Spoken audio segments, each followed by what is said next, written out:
Hi, I'm Mike. And I'm Joe. And you're listening to How Many Fingers Am I Holding Up? The podcast. And this week, we're reviewing Finding Dory. There's plenty of fish in the sea. Qual! That's it.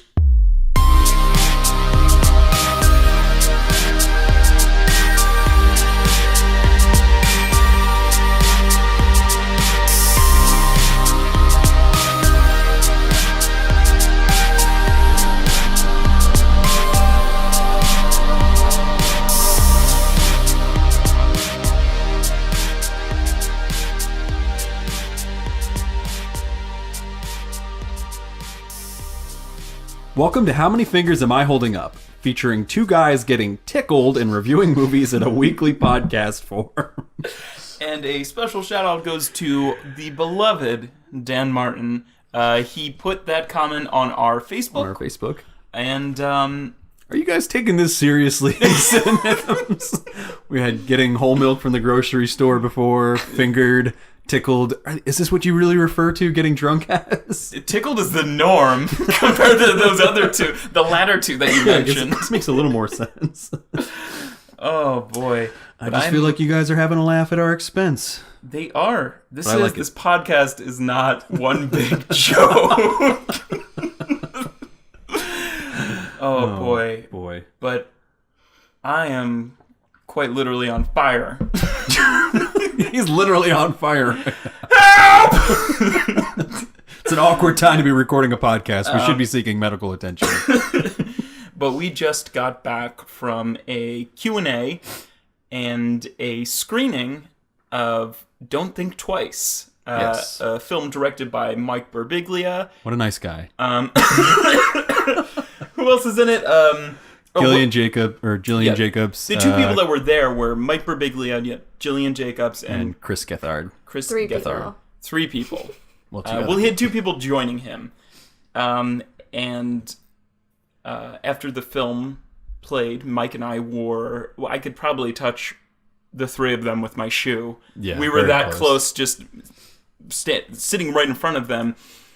And I said, Mike, I have to ask a question. For the podcast. Yeah, for the podcast. It's a Q&A. I feel like 5 or 6 people got to ask questions, but I was like, I need to jam myself in here and to ask a question. And of course, some guy was curating it. Curating, is that the right word? Yeah. Doesn't curating matter. The questions, We're going. We're recording. Doesn't matter. Nobody correct me. But the guy who's curating it fucking burned through my first beautiful question, and Mike Birbiglia was like, excellent question. Yes. Nobody else has. Mike, you said I've been doing this tour for many cities, and no one's asked this question before. Right, yeah. And then somebody else, it was already covered, something else, another question that I had, so I went to my third question, and I asked it, and Mike Birbiglia kind of made fun of it, and I was a little offended. I think his response was like, what are we, in an 8th grade English class right now? He came in hot. He was, right away, he insulted the theater. He didn't insult the dumb fucking girl who asked a question before me, which was very all over the place. Yeah. But you can find out what my question was, and we'll have a soundbite with Mike Birbiglia in the episode where we review it. And you guys can find all about that. We'll be releasing it probably around the actual release date of the film. Yeah. So that's something you can look forward to, me being humiliated because I know you guys think I'm such a smart... And it's all on tape. You guys think I'm a smart, cool, handsome dude, and this will humanize me for you guys. Yes, so. As if the podcast hasn't already done that. Says the guy who seriously referred to Tom Hanks as Tom Clanks one time. I think Tom Clanks... Sam Raimi. Cormac McCarthy's dead. Not funny. I fell for it. Mike fell hard for a fake tweet that said Cormac McCarthy. USA Today fell hard for it. Yes, and sent me a notification. I thought, USA Today, what could they get wrong? Right, yes. So I didn't think I had to fact check USA Today. Went right ahead to my eulogy for Cormac McCarthy on my Facebook, and then find out that USA Today retracted that tweet because it was a fake account that had only 2 or 3 tweets on it. Yes. One of which being that Cormac McCarthy died. Poor Cormac McCarthy. He's just alive and alive. well. He doesn't even know there was a hoax about it. If it makes you feel better, I think Joyce Carol Oates wrote like a tweet that I think was that's like, why USA Today. yeah. Yeah. Mm-hmm. She's like, we lost a good one today. I was like, Joyce, stop. You're smarter than this. We have a very special guest here on the podcast. It is the lovely Sabrie. Can't say her last name. She's got a real job, but she wants to keep it. Oh It's boy, a weird last name. but You might remember her voice from the "Hello, my name is Doris" episode, and now she's reviewing Finding Dory. Finding Doris. that was almost going to be a punchline before C. Yes. We tried a few different inflections with that. It's a little peek at the writing process for the punchlines for these episodes. But yeah, it's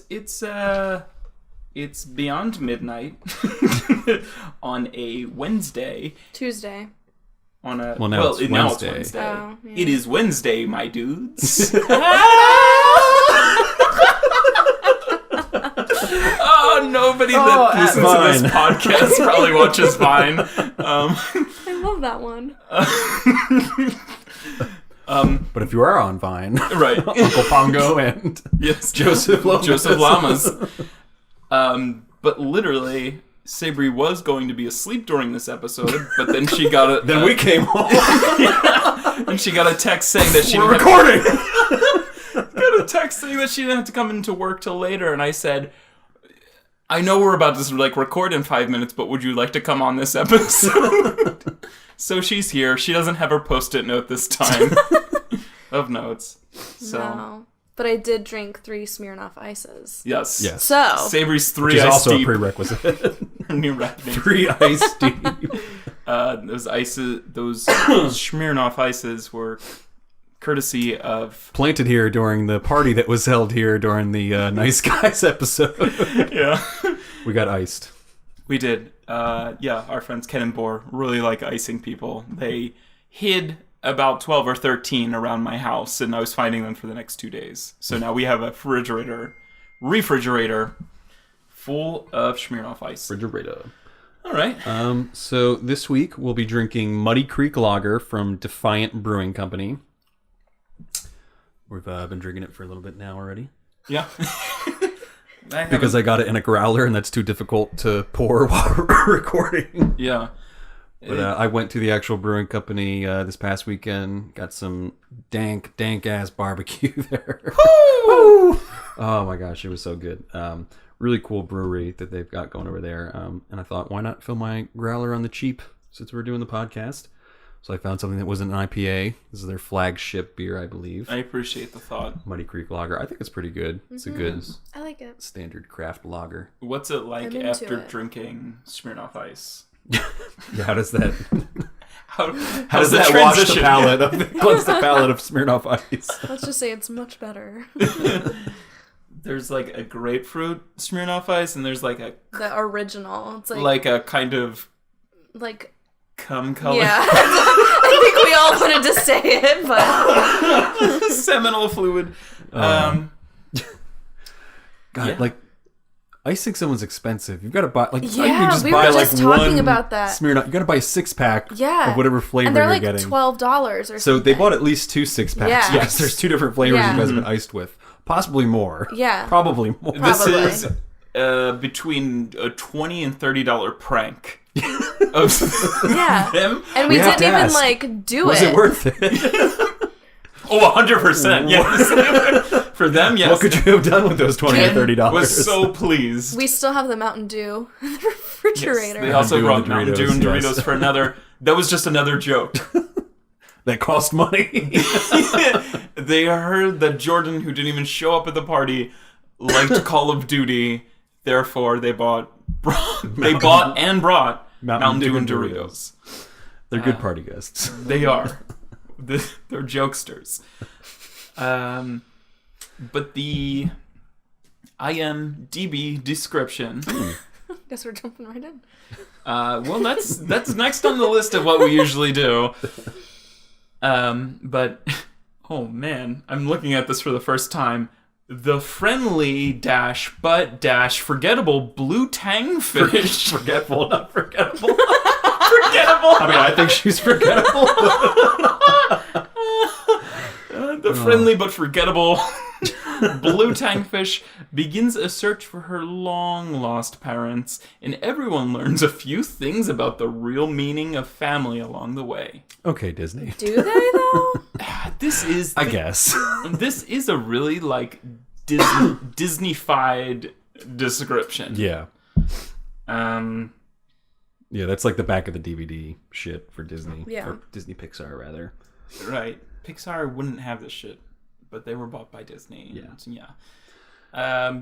But I have some Joe notes. Not a lot. If you have some notes that you want to fill in. I thought I was Afterwards. doing mic notes, so I have the full mic notes. Oh, you know what? If you want to jump in. I thought we were rotating and I couldn't remember the rotation. We're coordinated. We're very We coordinated. are. Welcome to How Many Fingers for the second time. It's not a joke. All right. a Well, series you can also feel free to jump in. Podcast. I have very basic notes, so. Oh, mic notes are thorough. We're going deep. All right. The film was directed by Andrew Stanton and Angus MacLean. The name makes me so hungry. Angus MacLean. It sounds like a new McDonald's burger with like twice the beef. Angus MacLean. The number 4. Try the number. Try the Angus McLean. It's got lanes of beef. Oh, God. Ooh, I'm feeling muddy. Take a dip in that muddy creek, boy.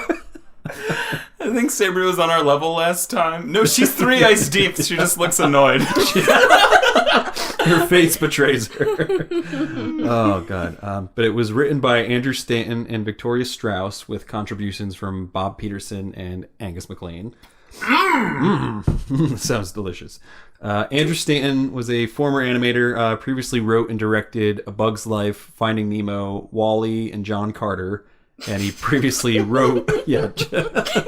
One of these does not fit. What a deviation from Pixar. And he previously wrote Toy Story, Toy Story 2, Monsters, Inc., Toy Story 3, and the upcoming Toy Story 4. What? There's a Toy Story. Yeah, it's going to break our hearts. Stop it. Is it necessary? He's also a voice actor. He voices Crush in Finding Nemo and obviously Finding Dory. And he was Emperor Zurg in Toy Story 2, as well as numerous voices for all of the Pixar movie video games. And he's won 2 Oscars for Best Animated Feature for Finding Nemo and Wall-E. And he's been nominated for 6. Angus MacLean worked in the animation department for most of the Pixar library, as well as some small voice acting parts in Wall-E, Finding Dory, and Pixar movie-related shorts. And Victoria Strauss has written New Best Friend, some episodes of Angela's Eyes, some episodes of October Road, and the upcoming Tinkerbell movie. And we've got a huge freaking cast here for this movie. Ellen DeGeneres, Albert Brooks, Andrew Stanton, Bob Peterson, they all reprised their roles from Finding Nemo.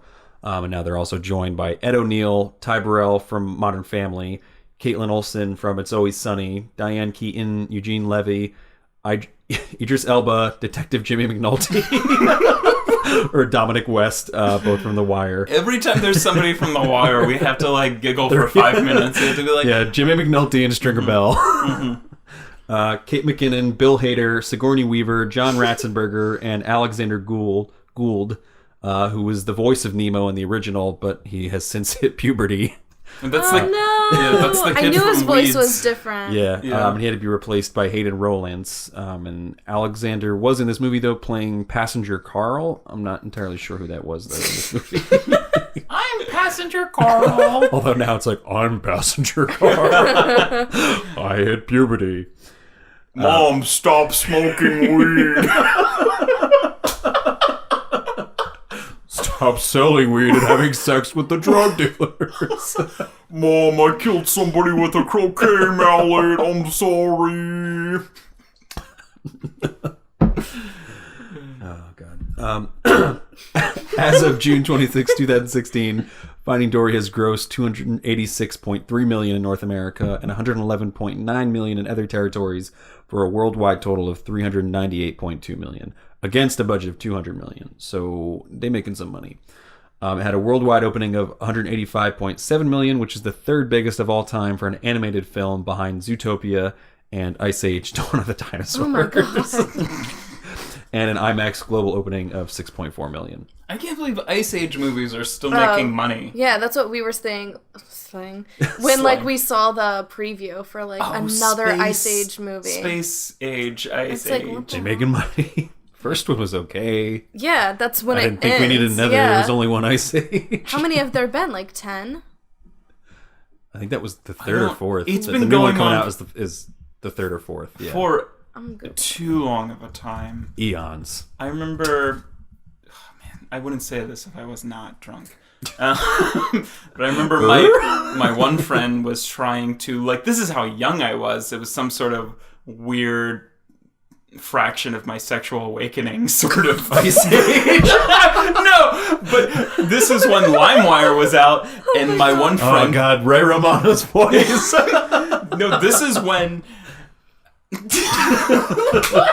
am I into this story now? This just popped up. I'm a mammoth. Both Sabrie and Mike looked horrified when I sent it. But my one friend was trying to download Ice Age so we could watch it on LimeWire, and what came up instead was the first pornography film that I ever saw. No, that was just Ice Age. And so we watched that for like 10 minutes. And I was like, what the fuck? But I was also coming down with like the flu or something at the same time. So I kind of like nosedived into this weird fever dream as we were watching Ice Age. And I was like, what did I just watch? Why do I feel this way? That's just a little tidbit. I'm sexually attracted to Ray Romano as a woolly mammoth now. All I remember is the squirrel looking for the acorn. I think that's the only plot line that movie. And Joe's been trying to get his nut ever since. I just been looking for that nut. Oh my god. Oh, this is gonna be a good episode. I got a I'm good sorry. feeling about this one. Mama, I want to listen to the Finding Dory episode of How Many Fingers. We laugh, but that's what all the hashtags for this are gonna be. Finding Dory, Disney animated movies. Oh I'm god. sorry. Well, I'm at least we're sorry. not talking about furry orgies. Oh, yeah. Why is it that we are attracted to that sort of contrast of we're reviewing like something that would traditionally be looked at as like a children's movie, and we just me and Mike are like magnetically, maybe it's just me, I'm just magnetically drawn to like be Because like, your what about sexual this? awakening was Yeah. during an animated movie. Oh my god. It was a portion of my sexual awakening. There were others. Oh god. Sure hope so. That was it.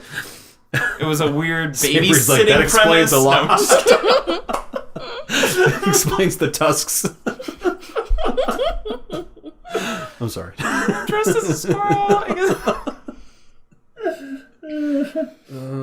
Oh my. I'm trying to keep the mic notes they're as going. awkward as possible. All right, let's finish up. On Rotten Tomatoes, the film has an approval rating of 94% based on 194 reviews, with an average rating of 7.7 out of 10.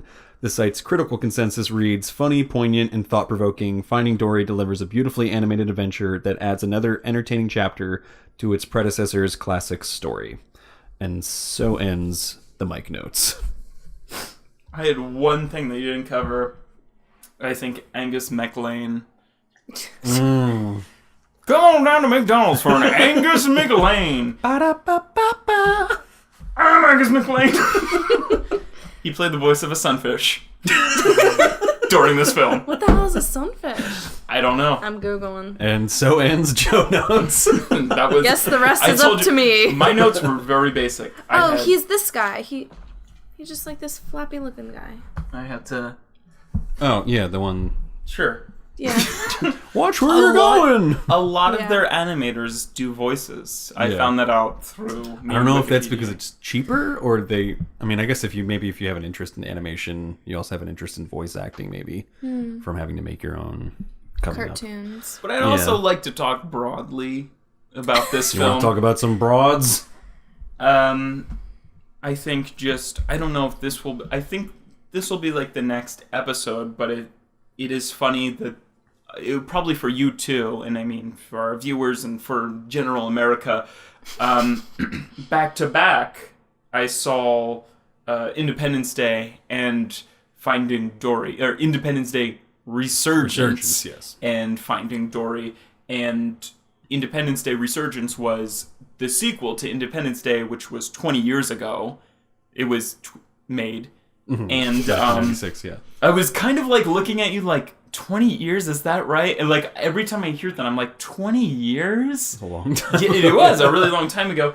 And and also Finding Nemo came out 13 years ago. So this is 13 years later. What? Yeah, well over a decade. Oh my god. I did not realize that. Reading an interview, I don't even really know if they started. The director, the main director, Andrew Stanton. Yeah, Andrew Stanton was talking in an interview about like, he's like, you watch it so many times on the cutting room floor, Finding Nemo. He's like, you don't have the heart to watch it again, kind of thing. And I can understand that, like when it's actually out or like a year or two later. He said, but we were piecing together the, decade or 10-year anniversary DVD, and he said like I could finally watch it kind of again. Yeah. And I think it's then that he started writing. Yeah, I remember reading that quote too. So yeah. But yeah, so 13 years later, and yeah, so it is like a sort of summer trend that they're kind of bringing these films back. And also, in a lot of interviews that I read, he never came out and said it. He would never come out and say it. Like, I remember you were talking about in the last episode, sort of like The Lobster, where it was like, oh my gosh, like it's my first not independently financed film. There's people backing this kind of thing. Mm-hmm. And how different of an environment that is. And he kind of said a similar sentiment about Disney purchasing Pixar and Disney's fucking pushing the sequels. Oh, yeah. Because it'll bring in more money. Yeah. It's he was saying he didn't really want to do a sequel. He's like kind of like ideologically opposed to sequels, and he's like, mm-hmm. just give us some time to like find a sequel that like makes sense. Like as long as you guys aren't like, oh, put the sequel out at like this time. Like let us find like an organic way to make a sequel to this movie, which obviously they were sort of able to find a way to do. But it was weird. It was like a kind of, I don't know. Well, that's, yeah. Are they the same people that make like 7 Ice Age movies? Yeah, no, I mean, it's better than that. Yeah, the guy says it's DreamWorks, actually. Oh, never mind. Like, why they're more Ice Age? It's the same. But it's just how, I mean, No. It's not the same people, but it's like, why are they making that many Ice Age movies and not that many Shrek movies? Because Shrek is still one of my favorite. There is a new Shrek movie coming out. Good. I love Shrek. Shrek 4. Bring the Shrek. And Shrek the musical. I'm ready to get Shrek. It's not ogre. It's never ogre. Oh, God. But, to start off the movie, and Sabrie, chime in anytime you want. I will. I know you will. I feel like... Oh, guys. I feel We're gonna fight again on this episode. That's what I'm hoping for. Nobody fucking went out and saw... This is gonna sound super... Nobody fucking went out and saw, hello, my name is... Doris and Dory. It's gonna fuck me up this whole episode, but it's a very popular episode, and it came from several people. She doesn't believe me. It came from several people that was a kind of fan favorite guest. Oh yeah. I mean, even though you're not, who was the girl that tweeted at us and said that she can't decide what her favorite guest is? Riley Slate. Riley, yes. Riley tweeted at us and she said, I used to think like Joe was the funniest guest. She's like, but then I listened to Nick, and then I listened to Kevin. We're dying to know, which do you like better, Nick or Kevin? And believe me, it's all of their egos are being driven off a fucking cliff after that tweet. Both Nick and Joe went out of their way to immediately tweet her and be like, I'm the favorite. You hold all 3 of their lives in your hand right now, Riley. Do you realize the power you have? All 3 egos are so fragile, and you have to choose one not to break. But speaking of Joe Mano, Pixar comes in hot. Pixar does, yes. For example, and this was like a recent, revolution, sort of like in my head, or revelation, not a revolution in my head, but that, It's a political revolution, and Joe said. We're gonna swim the streets and rise up, Pixar. It was like a Nazi Bernie. Nazi Bernie. That's all right. All right. Anyway, much like Joe Mano, Pixar comes in hot, as they often do. A great example is Up. Was Up really that great of a movie, or was it that fucking heartbreaking, preface montage about the old man? Yeah, the first 10 minutes was like those Pixar shorts that happened before. Exactly. It could have just been one of those Pixar shorts that happens before the movie. Which reminds me, Yes. we have to talk about Piper. the little short. Oh yeah, that was cute. Aww. It was like that, and then leading into the beginning of Finding Dory. I was just like, keep all right, opening my Pixar, mouth. we get it. To Joseph, the little feed me. That was one of the best So shorts adorable. I think that they've done before a Pixar film. I don't know when they started doing those. I think Have they they did them as always a- done them? Was it Toy Story the one Have that they has always done that? What's the one that has them playing the man playing chess against himself? That's before That Toy was Story, one of right? I think that was Toy Story 2. I don't know though. Yeah, I'm not positive, but But- they've been doing it for a while. Yeah. But I felt like this was Piper, right? Is that what we yes, said? Piper. But I felt like this one was really close, almost too close to the content in the film. This was a sequel. Oh yeah, it's sort of sea beach related. And, Right. Right, yeah. Even though I feel like the short before Up was something like, what if wind had a personality? Kind of like a rejected yeah. Pixar idea. What if feelings had feelings? Hi, I'm pitching Inside Out. We've made you feel for robots. Now we're gonna make you feel for feelings. And I'm Amy Poehler. I don't know where I was going with the Amy I never Poehler actually voice. saw Inside Out. Neither did I. I've heard it's good though. I liked it. Was it good? Yeah. They won an That's Oscar. Mike slams his glass down. What a Won a fucking Oscar. Oh my god. But but again, it comes in hot, and it's I've heard reviewers refer to it as Refer to what? Piper? literally the opening scene of Finding Dory Oh. as quote unquote too cute. But It was. Dory, Yes. no. But Dory, it was too, so too cute. cute that it's I don't care No, for yeah. it. I But it was- used the word impossibly cute. Yeah, no, but Dory, as a baby, is gag on your fucking soul. Cute, one of the cutest things I've ever seen animated. Oh yeah, when she's got those big fucking doughy It's eyes. that's what I would and want my she's- child to look like. Yeah, and the high pitched voice, she's mispronouncing stuff oh. short term memory loss. Yeah, and it's to the point where it's not. This is the closest thing I can think of, but just kind of the uncanny valley, sort of arouse a sense of unease or I don't know, it's Sexual just awakening. No, no, it's just it's so cute that you can't create something that in real nothing life. exists in real life Kind of. that's that cute. Yeah, no, but it was the voice, the eyes that are bigger than the head, and what really comes in for the fucking kill is that kind of breathy excitement that whoever the fucking voice actor was did an incredible job of, but that breathy excitement in between kind of dialogue is Yeah. and I was oh fuck, it's too cute. And I don't know, it was the closest thing I could point to was the kid in Room, experiencing things for yeah. a first time once he's outside of the Yeah. room.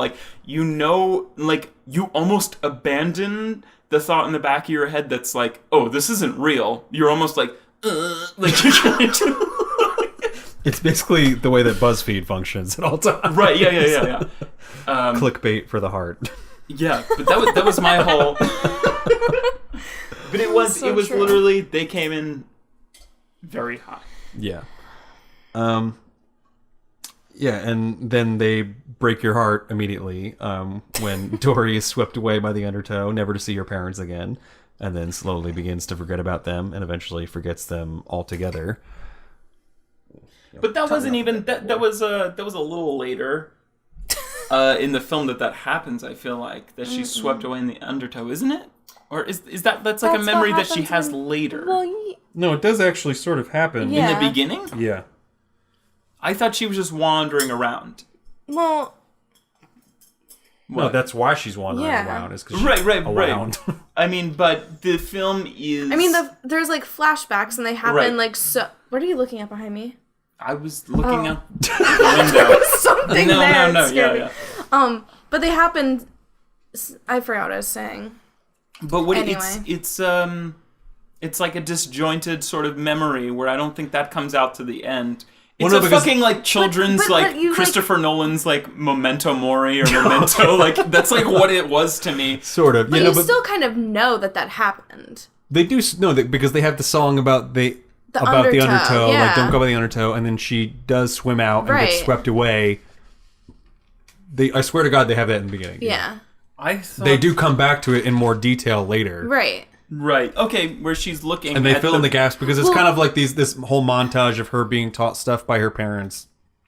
Her being like impossibly cute. They're teaching her that, you know, you got to stay away from the undertow. They have that song that they're trying to teach her and she doesn't remember it. And I forget what she's trying to do. She swims out to, you know, look at something. And go to a purple shell because her mom's upset. No. And that's what they don't show you until Yeah, yes. till the Okay, end. that's what But I'm she thinking does. They of, they yes. do show the actual act of her swimming out and getting Yeah. swept away by because the undertow.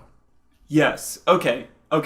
Because when I'm not even thinking of the undertow. I'm thinking of like the pipe that's in the aquarium because they couldn't they couldn't give that away because you don't know that her parents live in the aquarium until like They that's don't a show, kind of a zoom out of the frame in the memory.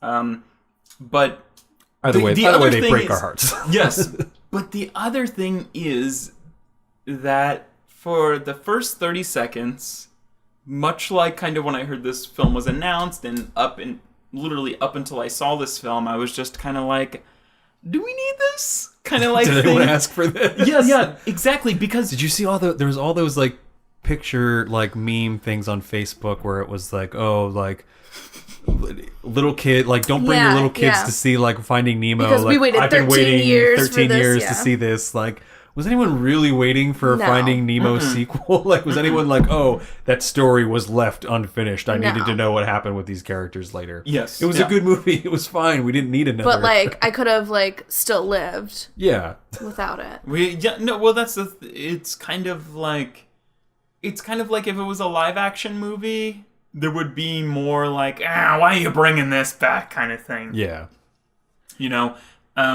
Well, what I was- even right from the beginning, it starts to feel like it's rehashing Finding Nemo. Yes. Oh, definitely. Like, No, and because that's the what- intro, it's Yes. it's also just the Pixar thing now of making us, you know, cute and then cry in the first like 10 Right. minutes. But then it also feels exactly like Finding Nemo, does. where it's like, all right, here's this parent with this cute, impossibly cute kid, and he's Yes. teaching him stuff, and then tragedy strikes, and Right. he's gone. Well, and that's what I was like telling Joseph when we were like talking about it afterwards. Like, it kind of did seem like Finding Nemo with different characters. Like, and then- it was so many of the same things happening, but then then they- it was like just Dory. Like, Yeah, Right. but then they start bringing back in, like, because there's the first like 15, 20 minutes of the movie where I'm like, all right, this is literally just going to be Finding Yes. Nemo, yeah. Finding Nemo, but Yes. we're going to focus on Dory, and it's going to be the same scenario. Right. Like, literally, they bring all the characters back. You have Marlin, you have Nemo, you have Dory, you have Mr. Ray, you have the Oh. school of kids. And then the sex joke, or like they're talking about, I was like, Oh, yeah. oh my like god, the- kids are gonna see this, and then they're gonna ask their parents, what do they mean by that? And I was just like, Wait, what's what in was this? the sex joke? they I always, forget. that is literally a staple of like the children's 3D animated films now. Is that they? yeah, thanks like, to Shrek. like nudge nudge. This is a little something for the berries. But it was like very like, oh, like to me, I was just like, oh my god, kids are gonna Well, ask yeah, their because forgets parents about- something, and she's trying to explain to the kids Yeah. like where do babies come from or something. Yeah. And then she's Yeah. like, well, when a mommy fish and a daddy fish. Yeah, it wasn't as like subtly hidden because it was like an actual discussion about like, where do babies come from? Yeah. Which would lead to someone actually being like, oh, where do babies come from? But when me and Joseph saw this movie, it was like on a weeknight at like literally 10 or 11. 10 or 11. And it was just like me and him in like a small theater with like 4 or 5 other like they were like teenage couples. There was a ton of teenagers. Oh my god, they were all just on a weird... There was a lot of kids when I saw it. See, we just had like teenage couples like on dates. It was all teenagers, and I feel like that's why this film is like shattering like records, is because like it's, you know, that this was probably part of like all their childhoods to some extent. Like their mom probably put this on for them when they were like rolling around in a fucking crib or something. Right. And it's weird now. Now they're like, well, no, I'm having my Ice Age moment like Joe was.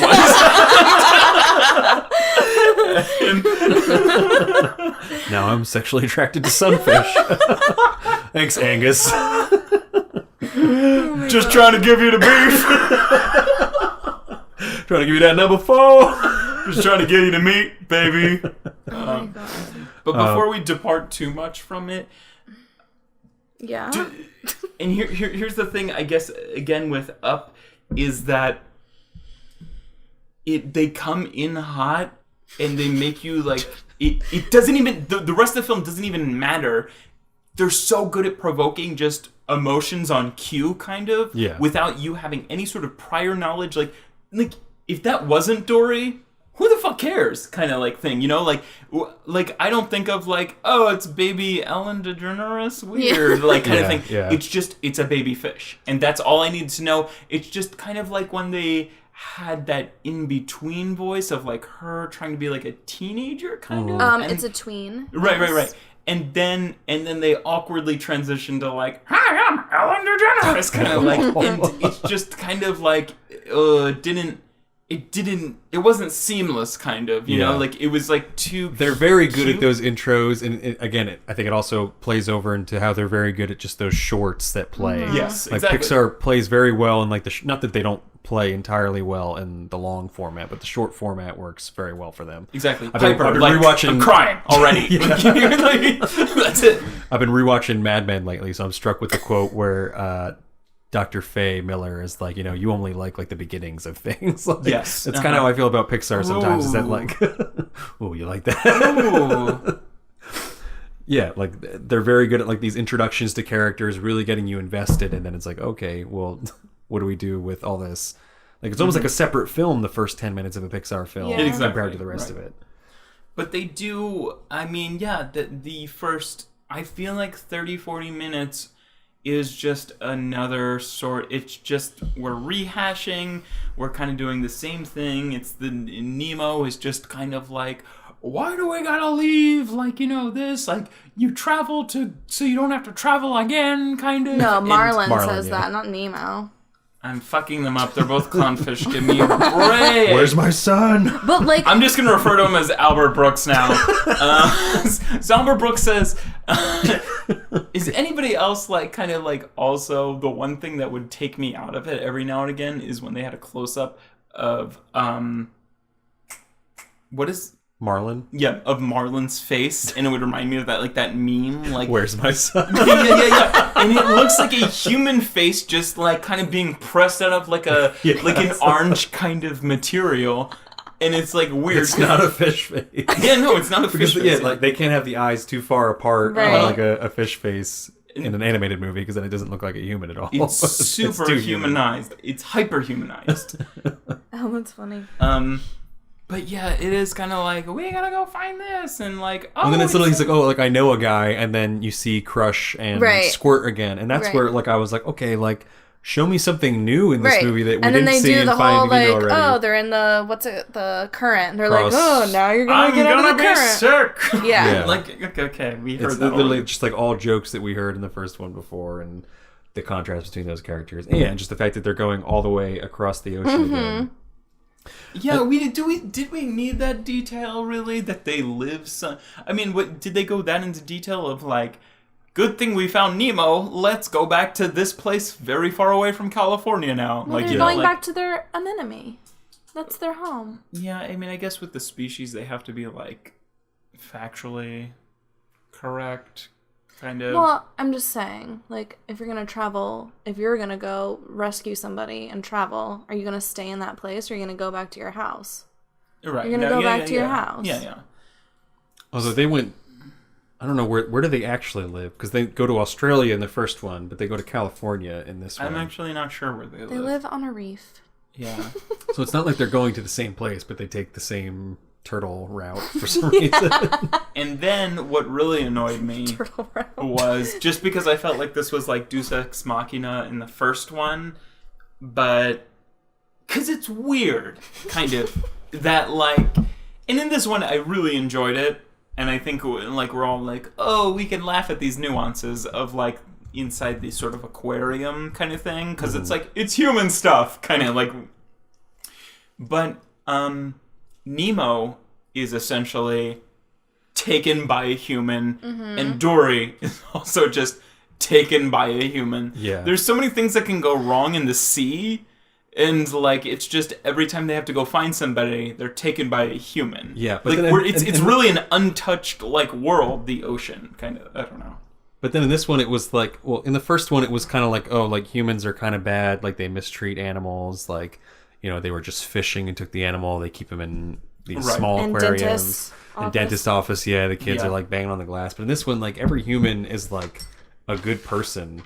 Right. Like even like the one that like takes Dory is like, oh, like we got to get her inside. She doesn't look well. Right. Yeah. Like, yeah. Which is just kind of like a weird message. And then they bring her inside to this Marine Life Institute thing. And what was the like the motto? Like, something release. Rehabilitate, release. Right, and they're playing a Sigourney Weaver is essentially narrating the. That was the best. Yeah, that was a very funny, so funny good joke. But I read this one thing. I'm looking it up right now. Okay, it says the film's ending. Oh yeah, I wrote that quote. Was revised after Pixar executives viewed the documentary Blackfish in 2013. Where the film focuses on the dangers of keeping orca whales in captivity. Initially, the characters were going to end up in a SeaWorld-like marine park, but the revision gave them an option to leave, which is why the whales leave in the end, and which is why I feel like they really harp on, like, this is just a rehabilitation center. This is not a permanent... It's a nice place. Everyone is nice here. Right. It is just kind of... Even though there is a sort of plot B that sort of carries this story, it gives it a sense of urgency that a lot of these fish are going to Cleveland, which is like a very like landlocked... Well, they're going to be in an aquarium in Cleveland. Yeah. Right. But just unorganic, sort of landlocked, we're not going to release you back into the wild location. But I thought it kind of ended up... Like, my first impression was like, okay, this is just Finding Nemo... Like, not even like a sequel, like Finding Nemo 2.0. Like, we're just doing Finding Nemo again. Right. Yeah, with the same characters just for the sake of doing it again. But then it started to seem like it was like an advertisement for like a Disney World attraction. Yeah. Like Marine Life Institute. Like the way it seemed like it the was whole park was set up like... It was like a promotion for like something. And you know that they're going to obviously now do that at Disney World. Yeah, but I felt like it was more of a sort of bastardized version of an aquatic, because they're kind of they're giving you sort of this like satin glove metal hand where it's kind of like, you know, these people are kind of stupid. Like they take in Dory and she's not really sick, kind of. Well, she had a 6-pack like thing around her. Oh, that's true. Which I did like, because that was like, I felt like if you're gonna make a movie about like wildlife, like the fucking reef is like vanishing. Like, So we shouldn't be having a movie that's like, oh, human. Like that's what I liked about the first one, is that it was kind of like, hey, like we don't treat like our underwater friends like as well. That's a good message to present to kids. Whereas this one, not so much. It was, you know, even when like the person like captures Dory, they're like, oh, she's sick. We got to make her well, and then we'll release her. And then they have like the scene where they're like putting the tag on her, and it's like presented sort of scary, but he's saying stuff like, you know, kind of nice. And everyone at the aquarium seems to be like really caring about the way fish end up. And that was like the one example of like, hey, like we're really not treating the sea very well lately. Like plastic is a huge problem in the ocean, but they didn't have any actual lines about it. It was just, oh, hey, here's a 6-pack. I didn't even want to bring this up, but it was weird, and they had to have planned this timing on NPR's Fresh Air. They talked to like somebody who was in a very high position, or maybe the highest position of like animal rights and stuff, and he was like also a scientist, but it was like essentially like, listen, like we feel very bad about like this gorilla who was sniped in like a zoo, but like fish literally, like they've done a ton of scientific studies, like they hurt fish and then fish are going to go to the side of the tank where there's like a painkiller like fizzing out, you know, like these fish have as much feelings as humans, kind of. They feel everything. They have existential thoughts, and like he's like, the way we treat these fucking fish is terrible. Like, well, in like aquariums, you mean, or no, well, and just like in general, like, you know, like we'll pull like thousands of them up like with a net, and like they'll all kind of get like crushed, and then they'll be in the air, and then they'll suffocate, and then like the way that they're kind of processed into food is like super horrific for them. And so yeah, I feel like maybe it could have been like a little more like, hey, what do you think about this? But like, you know, it's kind of like a more humanizing sort of fish thing. Yeah, I mean, I thought overall the not to jump into this now, but I'm going to jump into this now. But like we've been going for a while. You can jump into whatever you want. I felt like the film didn't really settle on any like worthwhile kind of like message. It like, didn't. Like Finding Dory really has that great message of like just keep swimming. Like Finding Nemo? Finding Nemo, yes. Finding Dory does not have that. But like this movie, it sort of has the message of like, oh, there's always a way out, but it's not really as catchy as just keep And it swimming. doesn't happen until like the end, kind of either. And like, then I feel like the other message that it kind of tries to present is like Dory is kind of presented as being almost like mentally handicapped, like especially in the first scene, like as a kid, like there's definitely like some learning disabilities kind of going on, obviously because she's got short-term memory loss, right? And then even like many of the characters at like the Marine Life Institute, they're like physically handicapped like in some way. Becky's mental. The bird. Oh yeah, she is okay. Becky, and then the seal's name. Yeah, like the whole movie, it kind of tries to present this message of like the whale too. Yeah, not only accepting the mentally and physically handicapped, but also realizing they have a value, and they do that through Dory in terms of, you know, she's got short-term memory loss. Yeah, but do things Dory's way, which is also a horrible message, which is like, don't think about stuff, don't plan ahead. Hey kids, just do whatever comes to your mind. Right. Horrible message. It's like where there's so many times where there's like you have to like stop and think before you act, kind of, and like understand consequences. And this is like, let's just jump on all these water things and maybe we die. We'll just luck out. Like, I think it's a more of a. It's a message that needs a little bit more. Right. It needs to be cultivated a little bit more. Maybe improvise with your surroundings. Maybe sort of don't overthink things, don't like, overanalyze things. Right. I think. But yeah, no, I know. But the underlying message of all that is supposed to be that Dory, even though, you know, she's kind of a burden in some way, she has value and she prevails. Yeah, and like the whale, you know, who keeps bumping into things, she's got destiny. value. Yeah. And Bailey, who, you know, hasn't Caitlin figured Olsen. out. Yeah, Bailey, Ty Burrell, who hasn't figured out how to use his sonar, he's got value. And that's a great message. But then, like we're saying, you have characters like Becky and the other seal who are not only presented as being like severely mentally handicapped, I love or not socially handicapped, but also mentally handicapped right. in like a physically evident way. Right. Like they're made to look ridiculous. I was just reading something on here, and maybe we're going to talk about that, but like go for it. They were talking about how like Becky is like, she ends up helping. Right, she has like the bucket, and then they're like, "Well, what about the seal? Like, he doesn't like." Well, he provides the bucket in the beginning, I guess. But but it's I like was just talking they present it in about a way that's like their actual sight is humorous to the other characters, so obviously we're supposed to laugh at it as well. Right, and like Marlon makes fun of Becky the whole time. Yeah, and then the other two seals like make fun of, I forget his name. What's his name? I couldn't find his name. I can't remember. It's like just Greg or some name like that. Yeah, it's just the third seal. But like as an audience, because the other characters, the main characters, and with no consequence, are laughing at them, we're kind of supposed to laugh at them and make jokes at them and like look down at them. Right. And like some of the characters end up having value, and then even like Becky has value. The seal provides things that have value, but they're rather than being like praised and appreciated for it, they're like used for it. Like, right. Oh, like Becky will do this. She's only good because this is her only use that she has. Yeah, and they're still are cracking jokes at their expense. Right. The third seal is kind of like a. It made me feel a little uncomfortable. Like it was kind of like two schoolyard bullies who were just kind of like, yeah, we're gonna sit up here. Sit on our rock, you can't. And you can't come up here. It is a funny scene. And then, right, it is. It's fucking Idris Elba and McNulty. Yeah. But it's like when they get off the rock and he kind of like happily stumbles on there. It feels like a fucking autistic kid like who wants to be at the top of the playground and two kids won't let him. The thing that that's not like a great message for kids.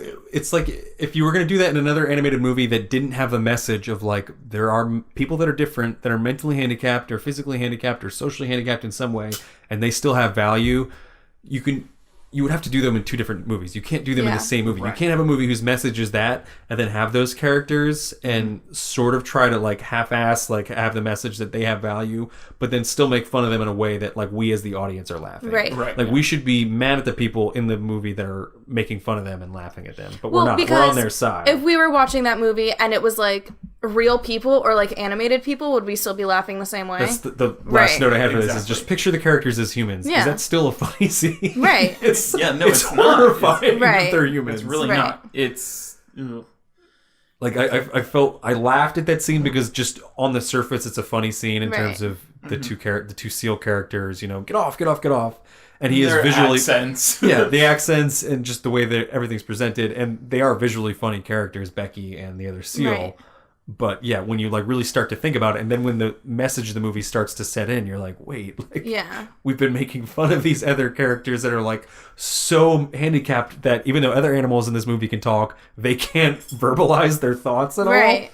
Or just taking advantage of Dory has those that don't have a voice. And it's a film about a disadvantaged person. Yeah. And it's fucking when she escapes from the aquarium essentially when they're packing up the fish to go to Cleveland, and then she kind of bounces back out into the ocean. That's a very weird scene for me. I'm not saying it's not well done. I'm not saying what it is. I had a very weird emotional reaction to that, like when she's just kind of lost and there's nothing. Yeah. And I guess I wanted to talk about this earlier, but I kind of forgot about it. But Pixar does something that's like very incredible with just like it's fish kind of like, but they don't get too involved with, there's a whole unexplored whatever there is down on the ocean floor. Like, there's a shit ton of unexplored weird shit happening down there. There's all sort of plantation kind of stuff growing out of the bottom of the earth. Yeah, the kelp forest that they go into. Yeah. Right, definitely. But they have that as like, what could be a very beautiful sort of setting. But what they often do, and they do this in the Finding Nemo, is that they'll just put like kind of a fish and just like a solid hue of blue in the background. And it's very like, sometimes they'll like shrink the fish, and that'll mean like there's some sort of isolation between them and the other characters. It'll mean that they're traveling like a great distance, or it'll mean that they're just like lost. Yeah. And Dory kind of like looking around in this fucking 10-minute scene, it made me like have some sort of weird anxiety reaction to it. It's just kind of like, I'm forgetting. And all I can see is blue everywhere, and I'm completely lost, kind of. And it's like the way that they use that has always, I love Pixar for doing that, because it's not like a fucking Shark's Tale, whatever the Will Smith one is, which is a fucking terribly... Will Smith and Jack Black. Yes, the aesthetic of that is like, it makes me want to vomit. Like, does not give Joe a sexual awakening. And that was another point, was that I think this is... I feel like with Toy Story, they had to keep the detail, a little more simple to make like a sequel or a trilogy or whatever. But with finding Dory 13 years later, I feel like the simplicity or the minimalist sort of backdrop of the ocean, like it doesn't have to change that much. It was a very reasonable sequel to make. Yeah. Yeah, and it does look beautiful throughout. I mean, they just keep getting better and better with the anime. Even like Piper, the little short. My gosh! I mean, at times it looks real. The depth of focus on some of those animated shots was, well, they're all animated. But that was like almost hyper realistic. Yeah. Compared to that. It's one of the best looking animated things I've ever seen was Piper. Even better than Finding Dory. Because they have to commit to like even when they show humans in this, they're just kind of like we're rounded sort of comimic strip people. You know, like where in Piper they would probably have a more hyper realistic like human in there, and like, you know, it's not like you didn't see like the detail in Becky's feathers like you did in Piper, kind of, you know. Yeah. Yeah, and I feel like it's easier to do like hyper realism for like, because they are still cartoonish, like the animals in Piper, but like the textures of like feathers and stuff like that. It's hard to do hyper realism for like skin. I feel like that's what we still haven't gotten in like animation. Is like but still that's why everyone does animals. Yeah. Kind of like rounding back around to that kind of like Disney sort of rounding back around to the Disney thing, is that I mean, I feel like as we're getting closer to the end of this podcast, I feel like I'd almost rather kind of like, I went in and I was like, here we go, fucking sequel, and then I was like, okay, I'll definitely accept that. That was definitely a Pixar film. Mm-hmm. And then it wasn't Cars. That is... It wasn't Cars 2. It was an Oscar-winning Pixar Cars film, is the bane of my existence. I literally I've never sat through it all the way. I've sat through it. I haven't watched a second of it, but I know it's like... Oh my God. Trailer trash. It's... Nighter. Oh, I hate it. You know your red car, Wayne. Your red car. It's the worst. I can't. You know you're a red car when you sleep with your sister. Oh my God. When you call your dad's cell number, but you're not talking about his phone, like. But I kind of just, I'd rather Pixar do something like Up or like WALL-E or like Ratatouille, that's kind of like they're given a blank canvas, and from there, like, you can almost tell that like this is a sequel, and they had to be like, oh, fuck, we gotta like set this up for 30 minutes. We gotta like they waste a lot of time on plot. Even just like the fact that it like, and be like, oh, I guess that's where they came up with just keep swimming. Like, you know, like it was just kind of because it's like weird fan service.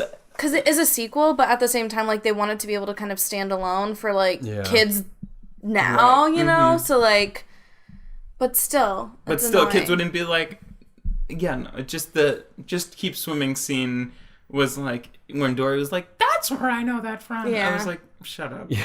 This should be laying on the floor of the cutting room. Like, you know. Even just, like, focusing on Dory as a character, like, oh, she's like she should not be a main character of any movie. She's one of the biggest criticism I have of this movie. Act side character. Yes. Right. Sidekick. Even the writer Victoria Strauss had this quote that is just like too telling, and like she probably shouldn't have said this to the press at any point. Yeah, I was about to say Pixar's very guarded because they're under that watch of Disney. Yeah, but she said, "You don't realize until you sit down to write a character who can't remember things, how integral memory is to absolutely everything we do.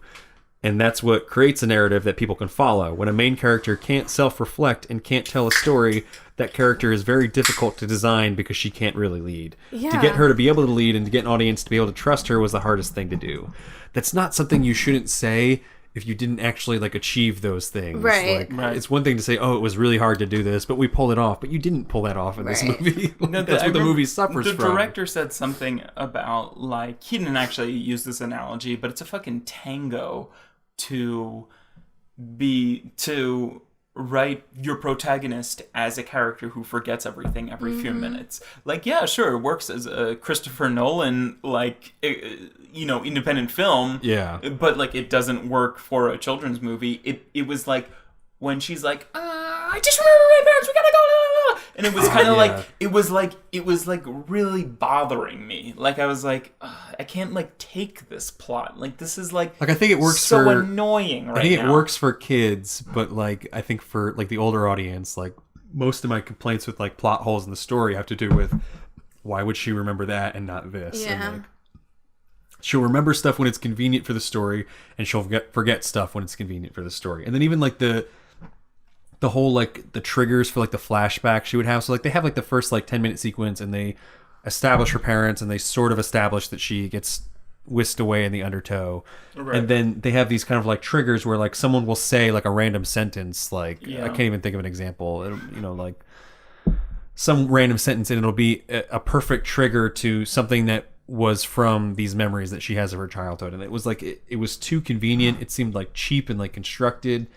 Like, I would have preferred that they took like a little bit more time with the intro and, like, actually, like, place those, like, breadcrumbs down there. Right. So then, like, when we hear it again, we're also like, oh, okay, that was something from the intro. That's why she's remembering it. Rather than, like, oh, she could say any line, or someone could say any line in the entire movie, and she could just pull that out and be like, oh, that happens to be a memory from my past. It's funny that you mentioned that. Right. I feel like it would have been, like, for me, like you said, like, kind of putting all those flashbacks with everything into the beginning, and then going through the movie and kind of, like, connecting it. Or that even way. just put, like, breadcrumbs of that. Like, just put, like, little sections of that, even if we don't go, like, fully into it, like, Right, because then you're finding the breadcrumbs memories afterwards, and then you're like, oh, this is, like, okay, I don't know. And it just, I mean, what they're trying to do, they're trying to explain the character, and they're trying to further the plot, but it just seemed too convenient. You could, like, see the writer's fingerprints in terms of, oh, we'll have this flashback here, so this character had already said this thing in dialogue, so that'll just be...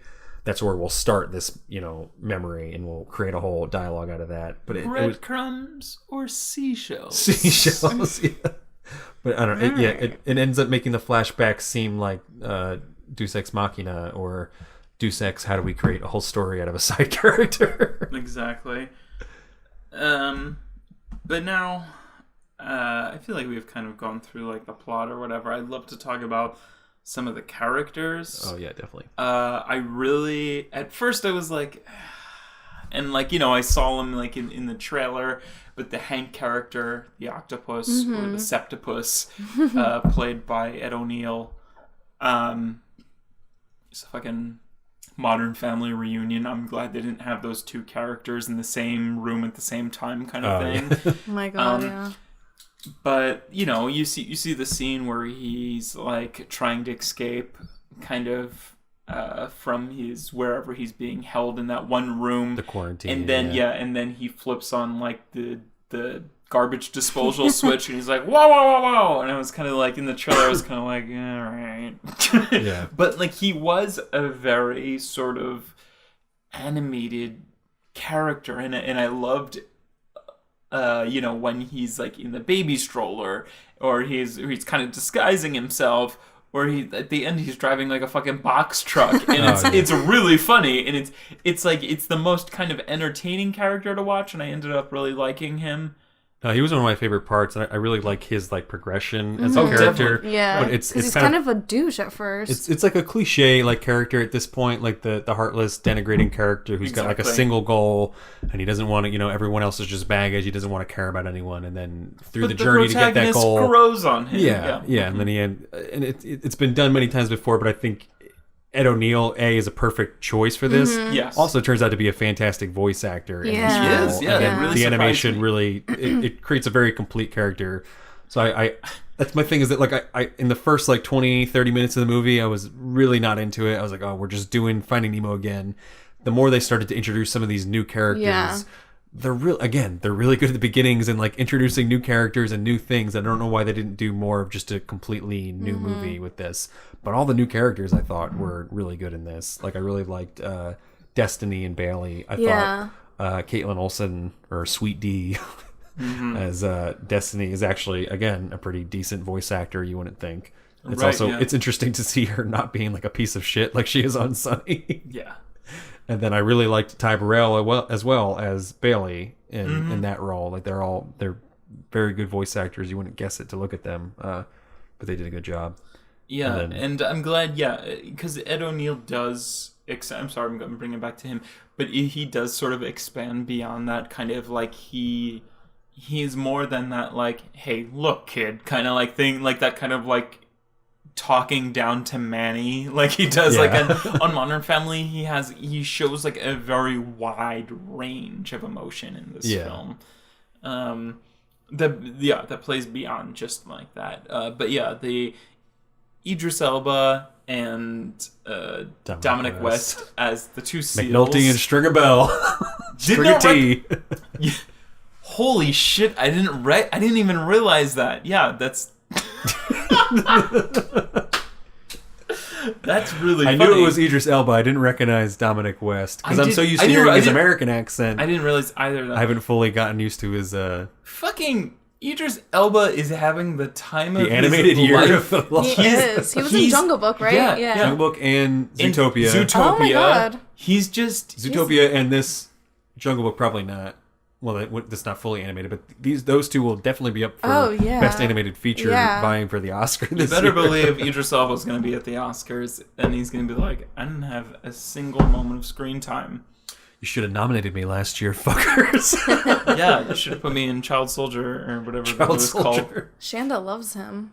She does. My Sabrie's older sister. Oh, shout out Shanda. Yeah. Has a major crush on Idris Elba. Oh yeah, she's like I think obsessed. Everybody does. Not Joe though. He likes Ray Romano. I like Stringer T. But yeah, but those two characters are. They were. I loved the Sigourney Weaver. That was like over the funniest was part. maybe like, oh, I'm gonna go talk to my friend Sigourney, and at that point, it was a complete surprise because I was like hearing this is a weird cameo to have. Hi, this is Sigourney Weaver, like underwater. It's very like. Where are they going? Yeah, I thought she was gonna be like in a fish tank in a rich person's home or something. But that's very much like I just put myself in like Disney World. Like yes, they always have like celebrity. Yeah. Like, hi, this is. Oh no, it definitely fit. But like at first when you hear it, you're very like, what, like kind of thing. It's weird to hear an actress playing herself in an animated movie about fish. Yeah. One thing that's popping up in my mind. Right. Yeah. So he was like watching me hold onto the wall behind me and be like, I got thoughts about the fish movie too. What the orange one's problem? But her sort of, again, the disjointed plot and all of these flashbacks, they have a flashback of Dory kind of getting it and kind of like, oh yes, Dory, you're learning. Of course you can go play with your friends. And she's like, oh wow, thanks. And it's a very sort of celebratory moment, kind of. And then the next flashback is she's looking into the little fish home. And this is one of the last flashbacks. Oh yeah. And she's overhearing her mom crying. And she's like, I just, like, don't know what she will do without us kind of thing. And it's a very, like, contradicting scene to have after that other one where they're kind of like, we've taught you everything you need to know. Go play with your friends. Well, I think that was because they were going to be taken to Cleveland or something. But wouldn't they I think it had to do Dory? with them being... Well... If they're You bringing... never not have been know. rehabilitated yet. Yeah. They're bringing all of the... But what would she be rehabilitated? She was a Well, it's baby, not, because though. She was that's born was when there. she in was the present, they're bringing all the blue tang, but in the past, like They weren't. 10, 13 years ago, however long it's supposed to be. But then what was the mom crying about? Because they were just like, I think just like... I think the what parents is were she supposed to go going- because the parents are rehabilitated, but the kid, they're still trying to raise there in the aquarium. It was sure. kind That's of... what I got of it. I don't know if it's exactly what it was. It was kind of but- confusing because they're like, yes, Dory, you can kind of function on your own. Please go play in this gigantic aquarium and we believe that you won't get lost kind of thing. And the next scene is Mom and Dad are like crying about me and they're worried about me. I got the impression that they knew. I got the impression that they knew they were going to leave the entire time, and that's why they were teaching her this stuff. Like, we're not going to be here. We're getting taken. Like, they realize that they're at this rehabilitation place. Eventually, they'll be better, and they're going to either go to Cleveland or back to the ocean. Gotcha. It's definitely not super clear. Yeah, it was also kind of like Dory has a very daring escape. Like, by the odd, like, she's being taken to Cleveland, and by some weird odds, she kind of, like, falls out into the street, rolls over into a sewer vent, yada, yada, yada, kind of goes out there, and then finds her parents. But I was like... Wait, what are you talking about? That's Finding Nemo. What? In a plastic bag and rolls? No. I didn't say plastic bag. She was kind of just like... octopus Hank is holding on to her. I wasn't really paying attention. He gets picked up and he drops, and the glass actually breaks, and she happens to roll out the door and literally down a drain. Yeah, didn't notice. Which I was kind of like, well, how did her parents... Like, her parents were like... Your parents kind of recalled that they were in that room too, and something similar happened to them. I was kind of like, how did they get out of here? Kind of like thing. Yeah. Okay, well, like, how did they all just like fall out of a truck and like exactly? tumble around? I mean, there's so many sort of logic. Like, there's so many sort of like logical. Like, I mean, obviously fish are talking, but there's another thing. There's like all of these fish are kind of like restricted to their tanks, but fucking Nemo, Marlin, and like, Dory are like like bouncing from. Can you imagine if your fish could just like jump out of tanks like they do in this movie? I would die. And also, they have a very different understanding at different points of the time where, like, oh my gosh, Marlin and Nemo are out of water, like, they're fucking gasping for air, choking, kind of within seconds, and then kind of Dory is carried by the otters into the middle of the road where she's just kind of out in air for fucking 3 minutes, and she's kind of like, take me to the truck! Like, kind of like, which the otters were fucking cutest too. You know, it was not cute and was kind of like sad is how like Tell me. Ellen DeGeneres is literally like 58 years old. Yes. Mm-hmm. But they have so many lines where she's literally like, "Mommy, Daddy." Yeah. like I know she's got the memory loss. I didn't realize she was like, that old. Like, she's got like a learning disability, obviously, but like, is her character's growth only supposed to be like 10 years old? Right. Right. Then if so, how would she survive? It did help that her parents were played by like Diane Keaton and Eugene Levy, who are very old. Who are the same age as Ellen? No, they're not. They're very old. Are they? I need to talk about Marlin for a minute, speaking of character Albert growth. Brooks. Because that motherfucker has not grown whatsoever. And Finding Nemo, he was rude to Nemo and like, you can't do anything. You're just like stupid and like all this stuff. They didn't even really need to be in this movie. Yeah, but then he's like in the same movie. He's like saying, and you would think like after all this stuff, your son gets kidnapped. He's like in a halfway across the world. Like then you go rescue him. Like all these things. You would think you would be a little more like, you know what? Maybe you do know things. Maybe you have some sort of something, everything. right? Like. And then with Dory, he's like, oh, Dory, oh, Becky can't do anything. She's stupid. She can't, like, all this stuff. And it's like, wow, Marlin, maybe you're just a dick. And maybe you, like, haven't grown whatsoever. Maybe Marlin is the smartest person. We shouldn't just follow Dory's way, which is just... No, but... Don't think, just do. I also have a criticism. 10-year-olds out there, don't contemplate the consequences of your actions. No, just do them. I just think Marlin is rude. I also have a criticism. If he were my dad, I would... not want to be there. I also have a criticism of Marlin with he's like, ugly. I don't like his stripes. Right, but he's a clown. The beginning of Finding Nemo is fucking devastating, and it's all of his children dying except for one. Yeah. Who's a cracked egg, and his wife is dead too. You said a crackhead. And that's what?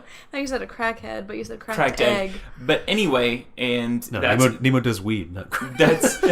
That's essentially what develops his character's trait of being paranoid, right? And being like overprotective, yeah, and like right. Mm-hmm. But so then, what does he have that about Dory? Dory's like, let's go on a fucking adventure across the world, and Marlin can't just be like, hey, like, listen, somebody in this school who's here, who's not going to get my son killed, can he stay with you? Because, like, he definitely doesn't need to come on this adventure where I'm going to either suffocate him or, like, have him eaten by, like, a gigantic squid. claw squid monster. Yeah, because wasn't there one part where, like Nemo got hurt, and it was kind of, like, blamed on Dory. Yeah. That's before their adventure even starts. Yeah. Like, go home.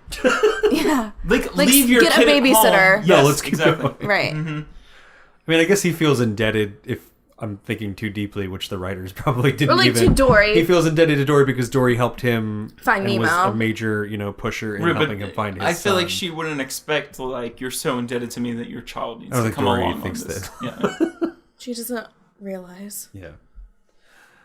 What else did we get to? The end, probably, we can talk about. Maybe just the end. I mean, like, yeah, again, you can kind of tell that they fucked around with the screenplay almost, like, after watching Blackfish, maybe, because the two whales jump out of the aquarium. And then you also have this kind of, like, all these fish going to Cleveland again. They really don't, like, demonize humans at all. Besides little kids in the one touch tank scene, but that's yeah. Right. That was actually kind of scary if you really think about it. I was like, whoa, I wouldn't want that for myself. But I did like it when Hank, like, inked though. Oh, like in the tank, because it reminded me of, like, in Finding Nemo when the little it was funny. But the whole box truck scene I really enjoyed. It definitely had, there was some sort of ultimatum, which that whole, like, driving to Cleveland presented, and you just never really thought, like, like, once somebody's trapped on there kind of thing, that was really in human control, in the way that they kind of got the octopus and Dory on there was interesting. They're really tacking on the laughs at that point. Right. It was a good, like, climax for a family comedy movie. It was, and it was also the climax of the octopus fucking driving a box truck, which was crazy, and them sort of, like, finding out direction, and, like, Dory, who forgets things every few seconds, being the eyes of the driver, sort of. I also love how she's in, like, different containers the whole time. Like, she's in, like, a plastic cup, like a sippy cup, like a Nalgene bottle, and, like... Although I didn't like how, like, they get into the box truck. They obviously don't know, like, how it really works, because she's like, oh, like, just, you have 8 arms, just try everything until whatever. And he's literally, like, popping the gas tank, whatever. But then she has, like, the know-it-all to be like, oh, floor it at one point. Like, it's a very, like, car-specific, like, the mechanics of a car, like, gas pedal hitting the floor, like, euphemism to use. And then she miraculously navigates him into a circle back, like, oncoming traffic. Back to where her parents and Nemo and Marlin, the two like, whales. what highway is that easy for a human to, like, navigate, let alone, like, a fucking fish? And they fucking launch off a hill next to the ocean. All using, what, echolocation? Then a fucking Randy Newman song blast out of the speakers, and I was like, Toy Story, you couldn't resist. What's the beluga's name? Wait. Bailey? Was it Randy Newman or was it Louis Armstrong? I thought it was... Oh, no. It was Louis Armstrong. It's a Wonderful World, right? Yeah. Yes. I really love that sequence, like the slow motion. Haven't they used a Louis Armstrong song before? I'm sure they have, yeah. I don't know, yeah. The glasses of the brain, or what did... what did the echolocation, like, Bailey's, like...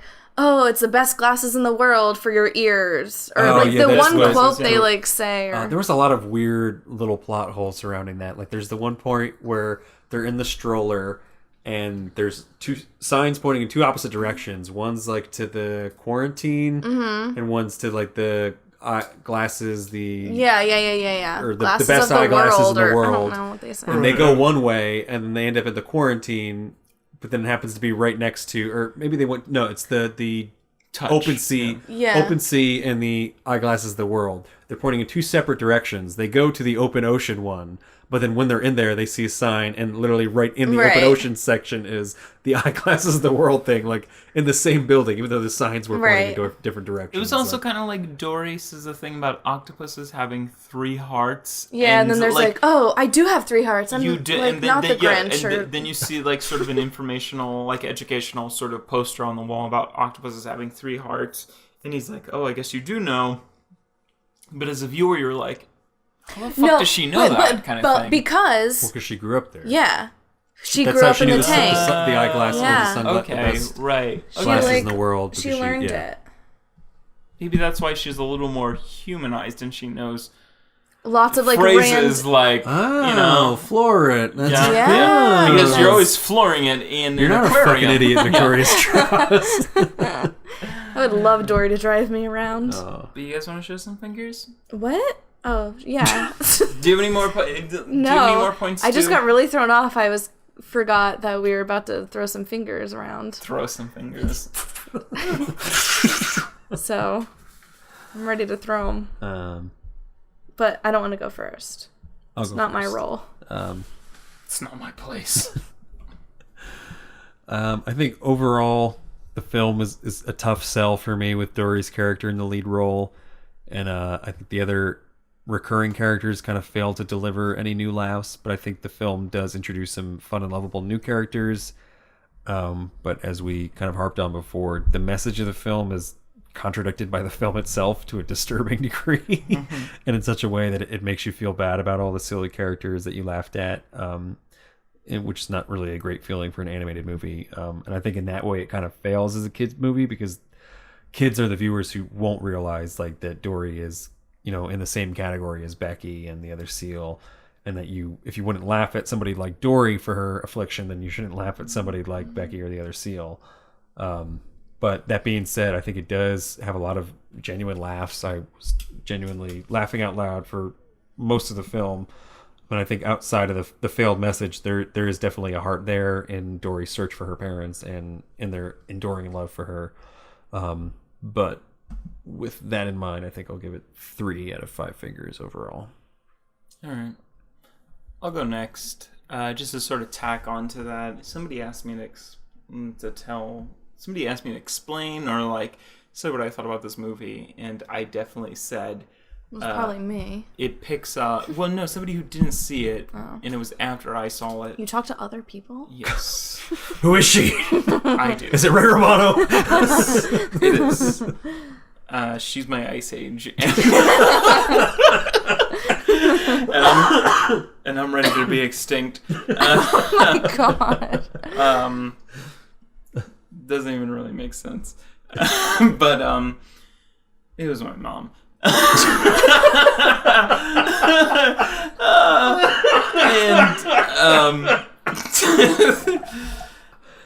Oh god. No, where was I? Somewhere Sigmund Freud is just rolling over the screen. It's doing power I rolls. was right. Yeah. I was right. But is that there's these sort of paternal themes in the original one, and they sort of pick that back up in this one in a different way. I think even the director at one point said that like the concept of Dory makes you kind of like worry as a parent, somebody who doesn't know where they are at all times of the day kind of thing. That brings me to something. Right, and I don't know. I think that plays equally into how cute baby Dory is, even though I'm kind of disconnected between baby Dory and real Dory and Ellen teenage DeGeneres. Dory. Yeah, exactly. Overall, it was a Pixar film. I was expecting less, just because they've made Cars. But they came through, really. And I think I definitely put this on a Pixar... I'll rate it on a Pixar level, but I think Finding Nemo is an all-time favorite animated movie for me. So I really enjoyed kind of swimming in this universe once more. Oh my god. And Get me out of here. And I had other things to say, but really, ultimately, I do judge it on a Pixar. But I do think it was better than the only other animated film I've seen this year, Zootopia. I think it was a mile or two better, but because I'll kind of discount it for being Pixar, I think I'm just going to give it a 4 fingers out of 5 fingers, just because it's not the best Pixar film I've seen. There's definite like, why did you need to make a sequel? But it kind of comes out around the all right, somebody else go. But 4 fingers. Okay.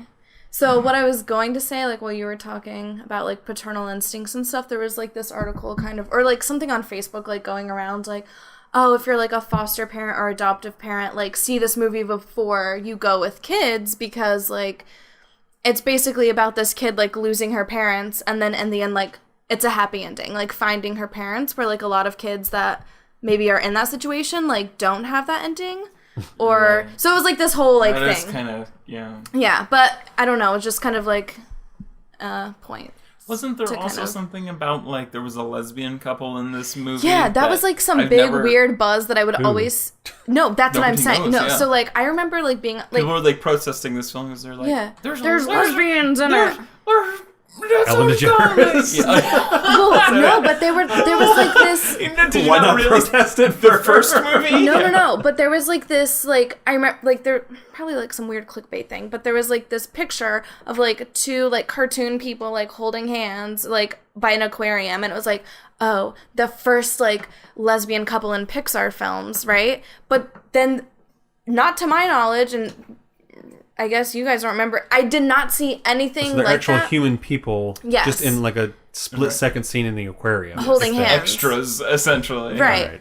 Right? And so I'm like, well, that rang no bells to me. Burn it down! Yeah. I was just like, okay, whatever. Anyway. But I actually really, I don't know. I really liked this movie, but not even for the plot or for Dory. But I think, like Mike said, like, just kind of like the other characters. Right. Like, I loved Becky. Mm-hmm. She was like, I just loved her so much. And she was like so sweet. And just like the scene where she's like, there's like, she had to imprint or like on Marlon, and her eyes just like staring like at him. Like, I just loved that. And they were like, I don't know, she was like my favorite. But I liked it because it kind of brought me back to, like, I guess 13 years ago, which I don't even know how old I was then, because I can't do math. But, like, I don't know, just, like, seeing Finding Nemo for the first time and, like, loving it so much, and then now, like, watching this. I'm rambling a lot, but That's what we do on this podcast. Yeah, no, that's what it's all about. I'm like, we didn't plan anything. I don't know. I don't have my Post-it. Super's asked 5 minutes before this podcast started. You want to record? Get in here and get out. But I really liked it, and I don't know, I enjoyed it. And, like, right now on my computer is, like, Destiny. There's, like, a picture of Destiny, and I just, like, oh, she was, like, so great, too. And, like, what was they talked to each other, what did they call each other? Their Pipe pals. Yeah. And that was, like, so cute. Like, they never had met. And, like, when, like, Destiny saw Dory for the first time, she's like, Dory, is that you? And, like, she can't even really see, but she, like, recognizes her. And, like, I thought that was really sweet. Anyway, I would probably give this film a 4 fingers. 4.25. I'm just kidding. No! 4 fingers. I just really enjoyed it a lot. And, like, I didn't even, like, care about the plot that much. Like, right. But just, like, I love, like, the visuals of, like, the ocean and, like, just, like, everything they do with, like, the aquarium and how, like, pretty it looked when you just see, like, the aquarium from, like, a bird's eye view, and it's just, like, the animals, like, like, the fish just, like, swimming and swirling. Like, I would have been given that 4 stars. Like, that was great in and of itself. So, yeah, 4 stars, or fingers, sorry. I'm saying stars. You guys are, like, glaring at me like I'm never coming back again. Dare she? But, yeah. That comes out to 3.6 repeating, which will round down to 3.5 fingers. All right. one last point that I didn't get to. Oh, great. I'm just kidding. Here he goes. Here he goes again. Here he goes. Long tooth Mike. Is that a real saying? Yeah. What? That sounds so creepy. Well, like long in the tooth. Or, I don't know. it seemed like it fit with that accent. Long tooth Mike? Is that Long tooth Mike. Oh my god. I just typed long tooth Mike in and it's just spitting out. It's what's his name? Oh, Mike Tyson. No, it's Michael's Michael Strahan or whatever. Who was on like Oh, they both have gaps in their teeth. Yeah. Oh, wow.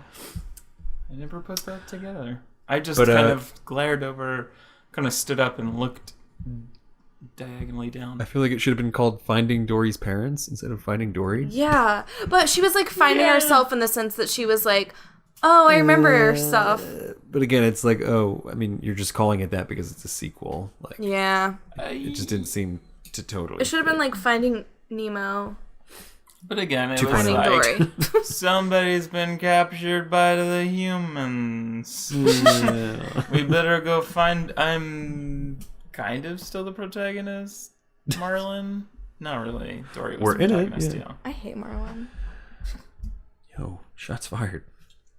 But 3.5 fingers from How Many Fingers the Podcast. That sounds reasonable. I think that's It does. a good score for a Pixar movie. Just if you take your kids to see it, teach them that everybody has value. Definitely. Not just And you might have to have the short-term sex memory talk. loss. And you might have to tell them that it's okay to be sexually attracted to Ray Romano. And if you want to get into... Or Albert Brooks. And if you want to get into the homosexual sort of thing, you'll have to pause. You'll have to tell the guy rolling the reel sort of to say like, hey, stop it. Pause on these two extras. You see how those are both women? They're holding hands. Not natural. Vote Trump! So, Making America Great Again. This is Mike. This is Joe. And this is Sabrie. Yes, we got it. Bye.